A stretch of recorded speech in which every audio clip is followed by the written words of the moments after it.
I'm going to be showing you today the new approach to front-end web apps using full stack Cloudflare pages and HTMX. We're going to compare it to the Tour of Heroes Angular tutorial, which features on the Angular website, and I've lifted their demo code and I've compiled it and running it here on the left, and I'm running my version of the code on the right with the Cloudflare HTMX version. And basically what this does is it takes all of the approaches that we've made over the last number of years with thick client JavaScript web apps, with the data being returned from the back end as JSON, and having to implement our business model on our front end and routing and all sorts of other complex stuff.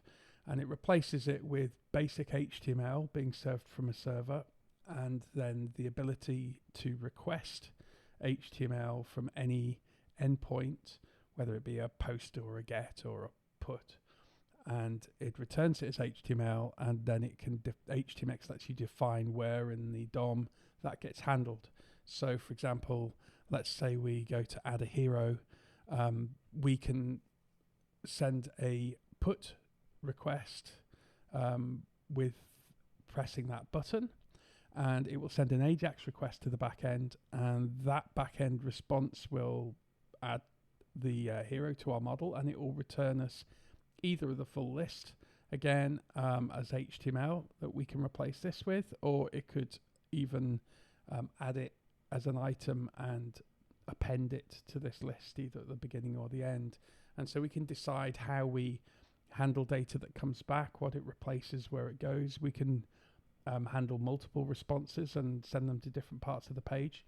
So we get to have the interactivity that we've come to love from all of the JavaScript frameworks like React and Angular and Ember and Vue, and we've now got it as a kind of back-end served app. So it's very simple to implement. It's very easy to write, very easy to maintain, and you don't need any specialist understanding of the language apart from a few very simple core concepts. So let's get into it. I'm going to just quickly show you that these two apps work exactly the same. So we go on here if we want to add a name. I'm going to add a new superhero called John, and it gets added to the end, and I'm going to do the same here, and it gets added. You might notice that mine runs a little bit quicker than Angular, and that's because it's doing an awful lot less than Angular is. There's no framework running in the front end here. It is literally just sending an AJAX request and then shoving it straight into the DOM when it comes back, whereas Angular is running all of its framework with services and stuff like that. Okay, so also if we go click on a guy here, then we get to see their details. We can go back to where we came and go back there. We can delete a hero using this button here. I don't like this UX because you've got a select there and a delete there, but that's fine. We've gone with it. So delete on the Angular one and delete on the Cloudflare one. And you'll notice that we are also getting all these messages added to our message queue. We can clear the messages, and when the message is clear, they delete. But if I reload the page, it's going to get the heroes again, and it'll show a message. Same here. We'll do exactly the same. You'll see that happened a fair bit faster. Right, the dashboard is another page. You might be able to see the speed that they loaded was significantly different. And if you go to Bombasto here, that loaded and that loaded there. So let's have a look at the code and see what it's doing. Okay, on the left here, I've got the Angular tutorial, and on the right I've got my Cloudflare version. I'll just walk you through very quickly what's happening in the Angular one. It's got at the root level, you've got some services like the message service.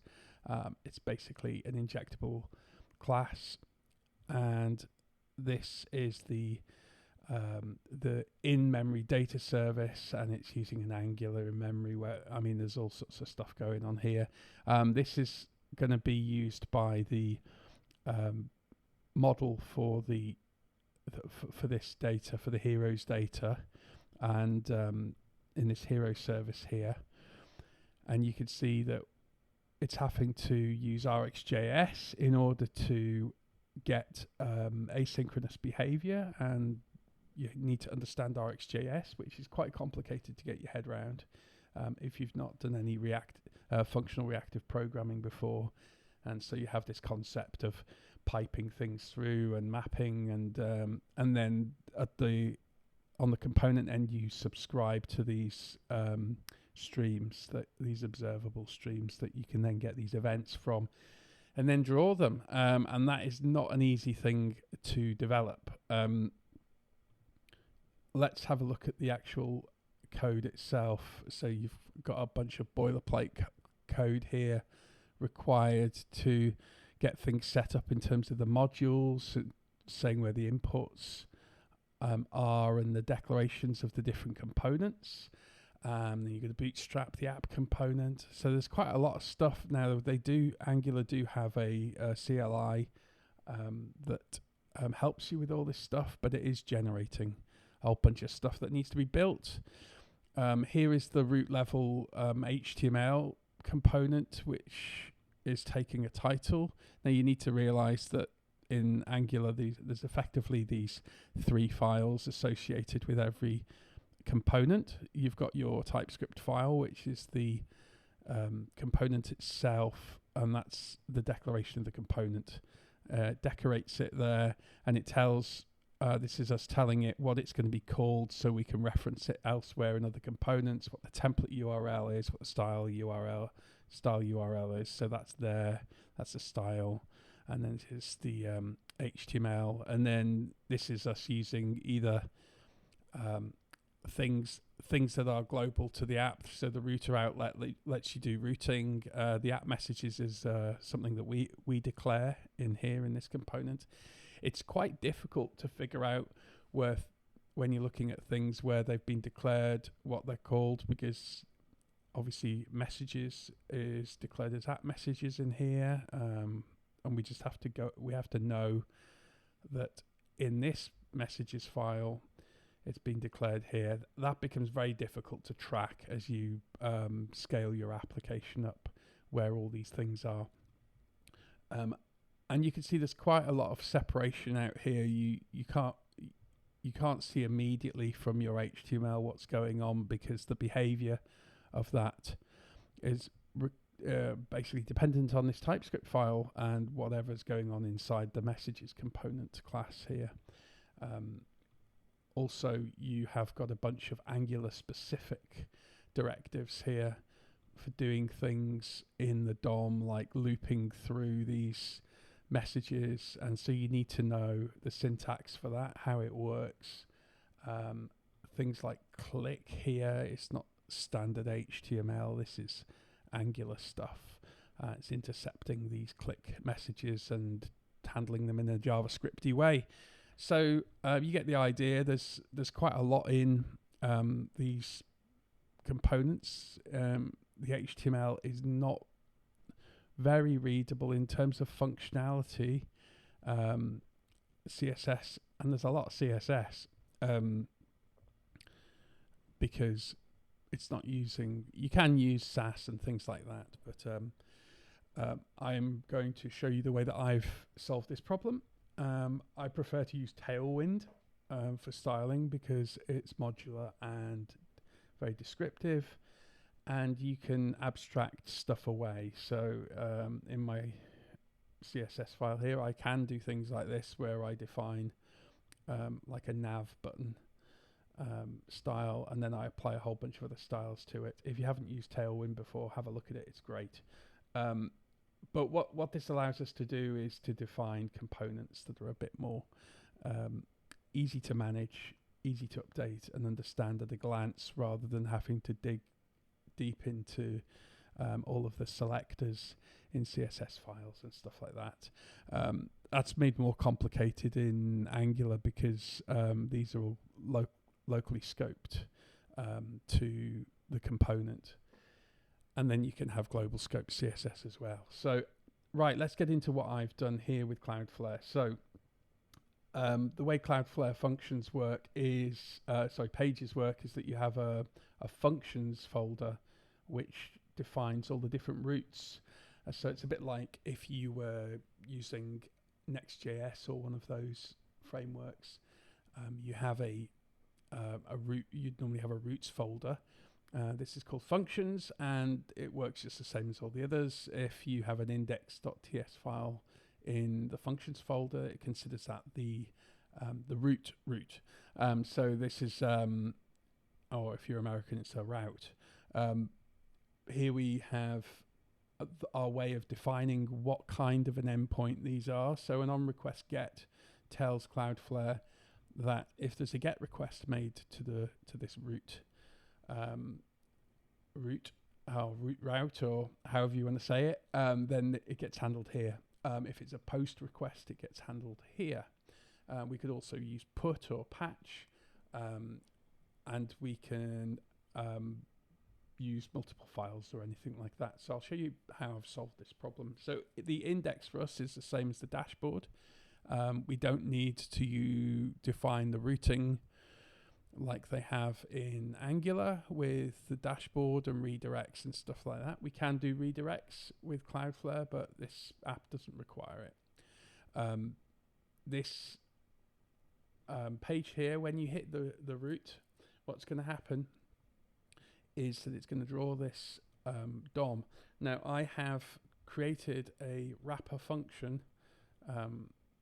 Let's see if I can open it. There we go. HTML, and all this does is it abstracts out the creation of the response that you have to do from these posts and gets when you're returning stuff back. I just wanted to make it simple so I didn't have to declare new response every time and then pass it the headers to tell it that it was HTML. So that's why that's hidden away. I've created one for HTML and one for fragment. Fragment is like an HTML partial. It's just going to be a bit of HTML, but this one is the whole page. So I've created a wrapper in components, and it's just a function that returns a string, and this is all of the HTML for the whole page, and then it embeds the children. So we pass the children in as a string. That's the HTML that's going to go in there, and this is the parent. We could simplify. We could abstract this even more and maybe take everything inside the body and put that in another wrapper, but it wasn't necessary for this. I've included the HTMX script and the hyperscript script and the styles, and that's being built by Tailwind. I won't show you how to set Tailwind up.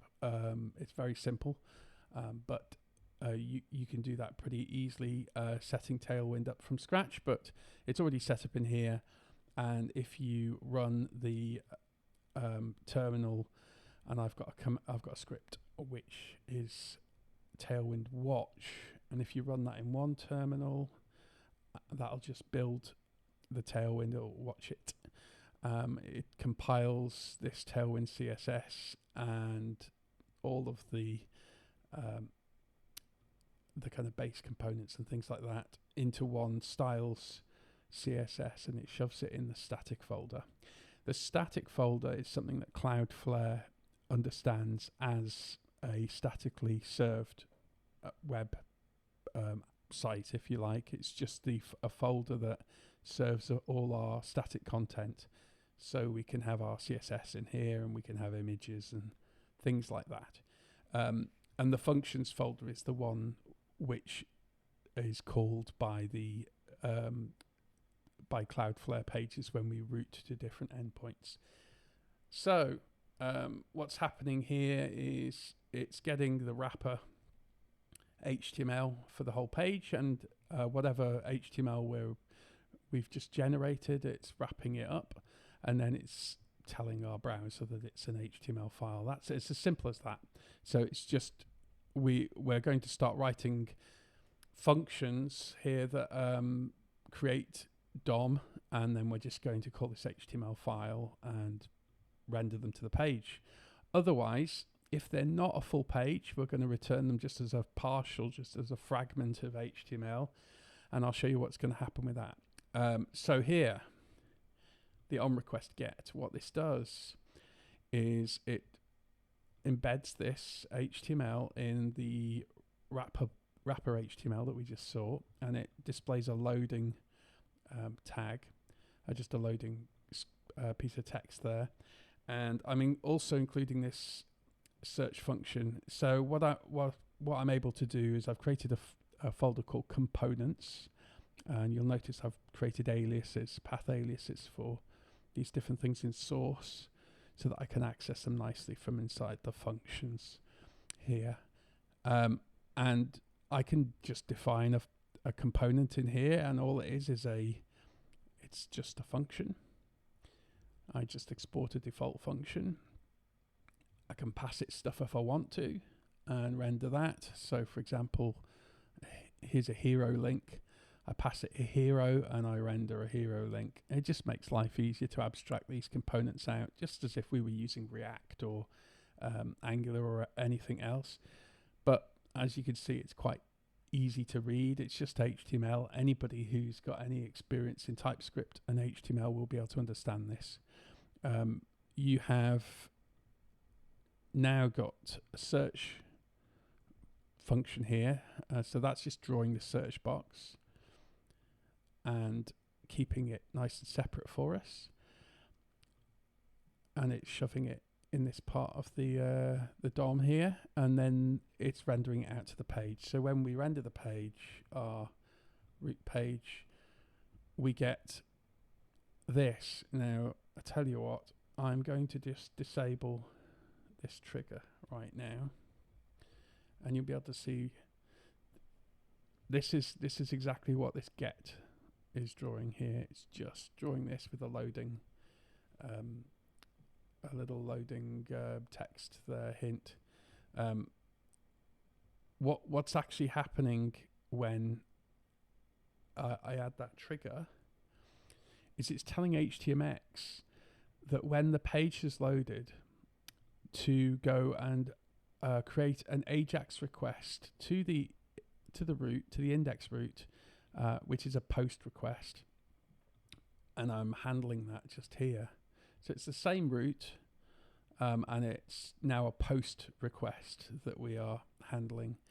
And so what this is going to do, this tag, and this is the nice thing about HTMX, you can send an AJAX request from anywhere in the DOM, and you can handle it anywhere in the DOM. So it gives us all our asynchronous behavior, but allowing us just to use HTML. So on load, it hits a post. This goes and hits our model, which is just some TypeScript. I've just created a simple class which does effectively what the Angular one does, but I don't need to use RxJS and all that kind of thing. I've just got a simple class here. It can be asynchronous. I've made this asynchronous just to show that it's easy to do that. Let's say this was hitting some database and having to await the response. We can do all that. And then we await our response from getting heroes. We slice the data just like the Angular one does, and we return in our fragment. So we're not returning the whole HTML page this time, just a partial. And I'm taking all of these hero slice is the data, and now I'm mapping it, and I'm going to map it with the component hero link. So the map here cycles through each of these heroes, and it passes it into this hero link, and then I join them together, because what I get back from here, it will be an array of strings, and so I want to join those all together into one string. And then I'm going to append on here another thing called messages, which I'll show you in a second. But hero link looks like this. It's just the hero link. It's got a div, and it's got an anchor in it, and it's got a bit of styling, and then it just shows the name of the hero. So all that code there is doing is what you'd expect it to. It's just cycling through the heroes that came back from our model. The top 4 anyway. It's mapping them through the component, and it's joining the responses. So we have a string here of the DOM. Now we could put a new line in there, something like that, if we want it to be more nicely readable in the if we're observing looking at the source code in the response, but totally unnecessary. The other thing we're doing here is we're concatenating it with the string that returns some messages. Messages is just another component.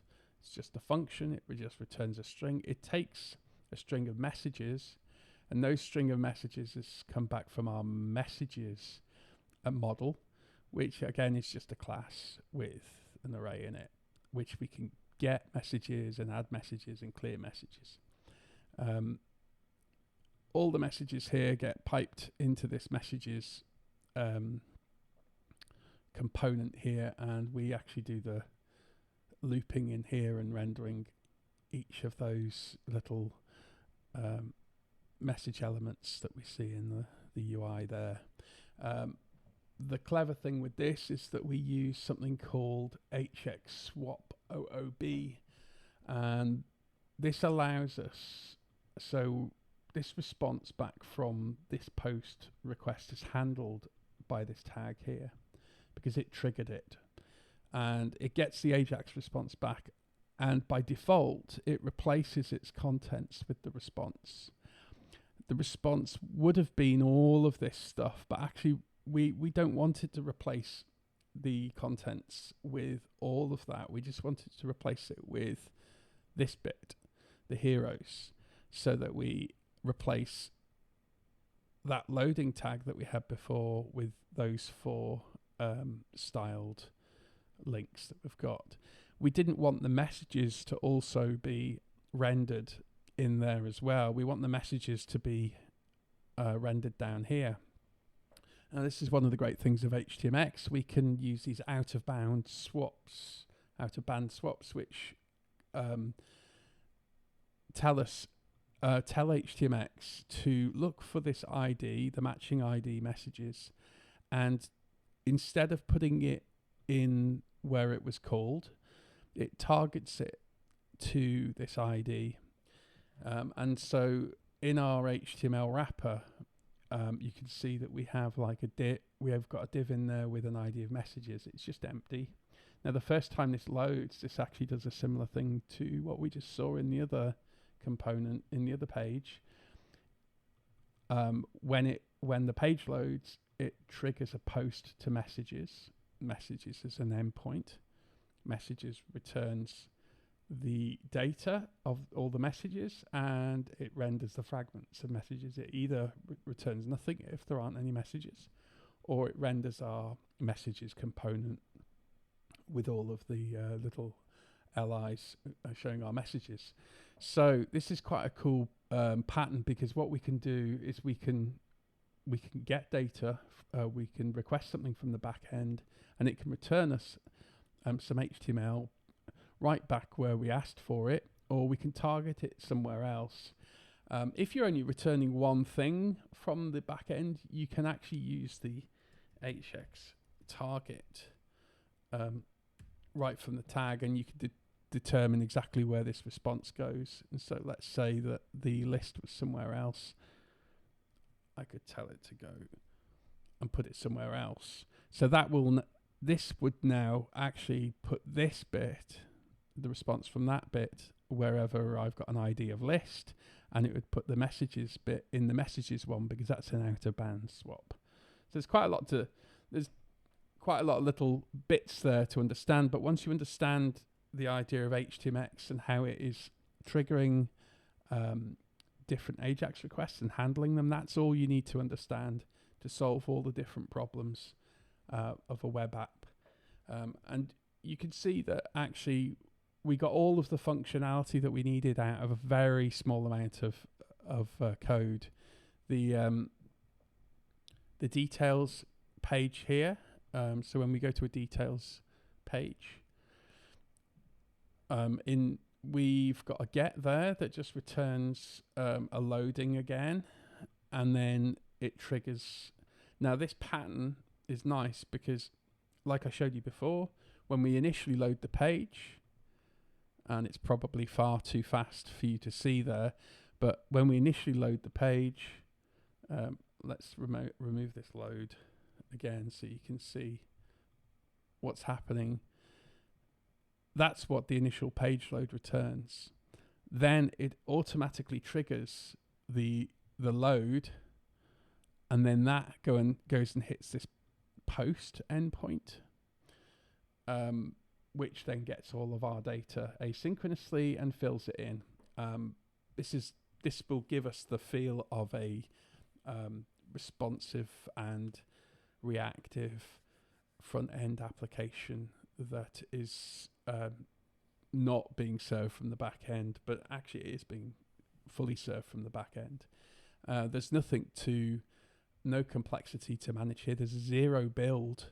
There's no build going on here at all. No TypeScript being built into anything. This is just handled natively in Cloudflare like this. There's no magic Webpack or build roll-up or anything like that, or Vite or anything remotely trying to build the system. The thing we're using here to run the web app locally is Wrangler, and that's a Cloudflare CLI, and that allows us to just emulate the Cloudflare pages functionality in our local environment, and that's all that's doing. It's basically when we run Wrangler pages dev and tell it where the static folder is, it's just running the web app locally here and performing as though it would when we've published it. To publish this website, you just would do an npm run deploy, and that's going to ask you questions like where are you publishing it to and stuff like that. But you will create a Wrangler project a Cloudflare Pages project in your Cloudflare account, and that will then deploy it to there, and it'll be up within seconds, running and allowing you to interact with it live. I'll just show you these final little bits here. So the code for the heroes page, which was this page here, is just again a get that doesn't get any data. We could get the data here, and we could just ignore this pattern here, and we could put all the getting heroes in here and get the data and not have a post. But you might have to wait a second or whatever until the actual page loads. So I think this is a nicer pattern. There is another pattern in HTMX that will allow you to kind of show spinners and things like that when you're requesting stuff, but we can handle all that explicitly here with loading. We could put a nice spinner in here as well using Tailwind while we're waiting for the data to come back. But as you can see, in this instance, it's really, really fast because we have locally sourced data that isn't coming from a database. It's just in memory.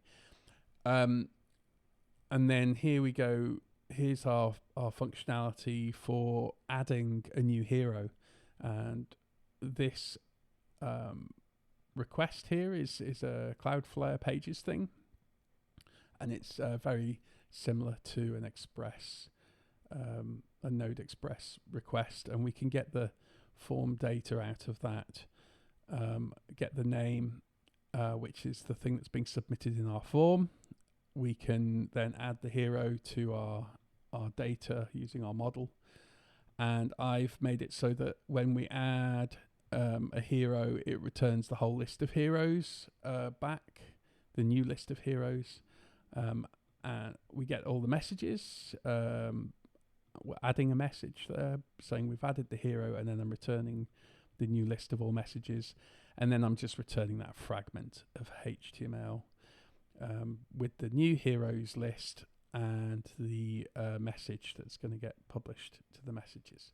So that all of that functionality is being done in those few lines of code there.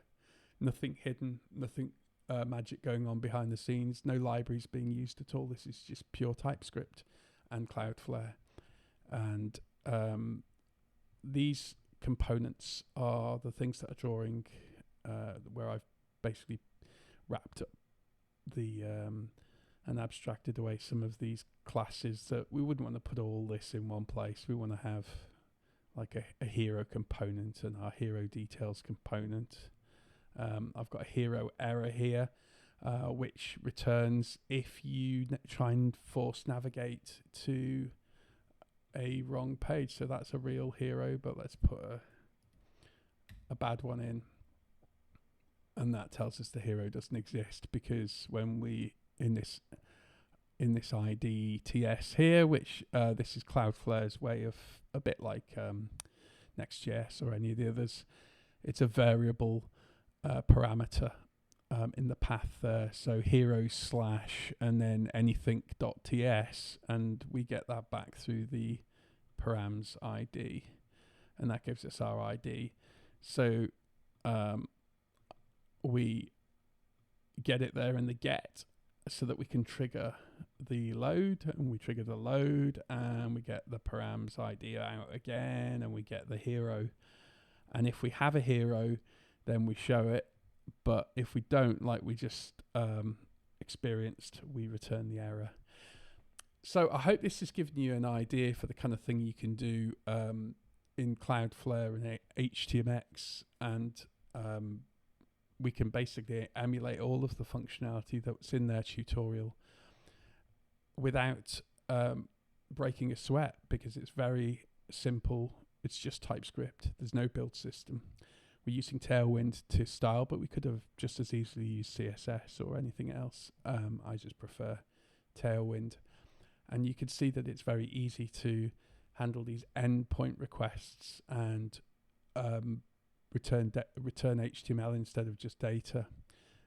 And if we were looking at the network tab here, you'll be able to see what's happening. Our get, let's see if I can get this to come down. Oh, it's down here. There we go. I can never grab. There we are. Right, so the request here for the get, the response here for the get, I'm looking at the wrong one, is the heroes page, and that's returning all the HTML. And then it does the post request for heroes, and you can see there it's returning all those heroes. And then this is the separate one for messages, which was triggered at the bottom of the page, and it returns the messages back there as well. So you can see kind of what's going on there. And if we add another hero to the list, the put goes through, and the response is all of the heroes, and it overwrites our list. As I mentioned before, there are other ways of doing this. You could just return the new li for the new hero, and you could append them to the bottom of the list. You could get HTMX to target the bottom of the list, or even the top of the list, depending on what you want to do. In our case, it'd be the bottom. And that we can use Hyperscript as well for doing anything JavaScript that we really need to do. There is one bit of Hyperscript I've got in this, and that's when we come back from the heroes page. When we do go back here, we want it to go back through to the history So if I came from the dashboard and I go here and I go back, I want to go back to the dashboard.